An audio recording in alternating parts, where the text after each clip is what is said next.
Well, hi there. Today we are going to learn how to make miso soup. Yes, because I also cannot cook. Anyway, this is what you need to follow along.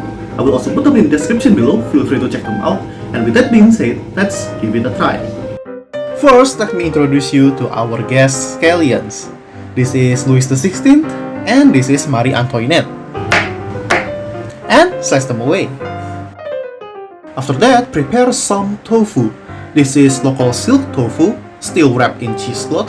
It's a lot uglier than supermarket tofu, but it's fresh and it wasn't made using any preservative. To do this in the local housewives way, you put the tofu in your hand and carefully slice it to 1 cm cubes. This is the first time I ever sliced tofu, not to mention slicing it in my hand. It's very crumbly and sticks to my knife. It's hard for me to make a clean cut. Okay, I give up. Let's cut this on a cutting board instead. Apparently, I don't deserve to be a housewife. Now, for the base of our soup, I'm going to prepare kombu dashi. This is arguably the easiest dashi to prepare. Usually, you only need about 10 by 10 centimeters of kombu, but I'm going extra and use 20 by 10 centimeters of kombu instead, for stronger flavor. Simmer the kombu with 600 ml of water for 50 minutes with low heat. Make sure that it doesn't boil because kombu releases its umami flavor when it's simmering. After 50 minutes, you will get this slightly greenish stock. If you ask me how it tastes like seaweed water.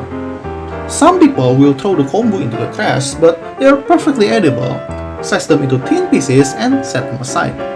And that's all the preparations that we need.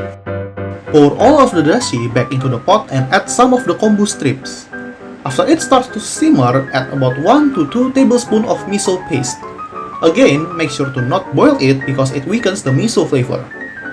Add a small dash of salt to enhance its flavor. Don't add too much because miso paste contains a lot of salt to begin with.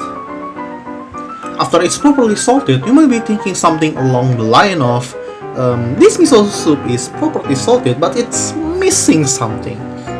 And the thing that you're missing, my friend, is scallion. Let the scallion spread its flavor for about 1 minute or so and instantly it escalates the soup to a whole new level. After you're satisfied with the taste, add small amount of tofu for protein. It's miso soup, not tofu soup, so don't add too much. And that's basically it. Pour everything into a nice looking bowl, and here we have a bowl of miso soup.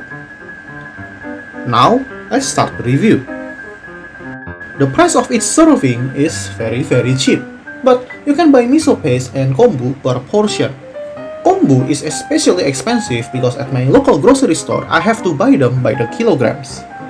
However, miso soup is kind of dish that you eat every day. So if you really like the taste of miso soup and have some way to use a lot of kombu, this recipe is very cheap.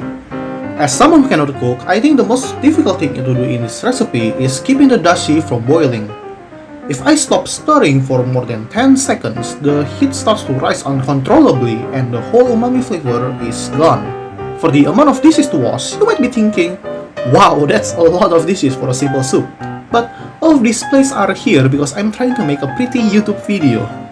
If I were to cook for myself, I'll only need about 1 pot and maybe 1 plate for my tofu. And finally, for the taste. I'm not gonna lie, until I put in the scallions, the soup tastes like sweaty soybeans armpit. I think I just awakened into a new love for scallions. But yeah, good soup. And that's the end of the video. Thank you for watching, please subscribe and I'll see you next time.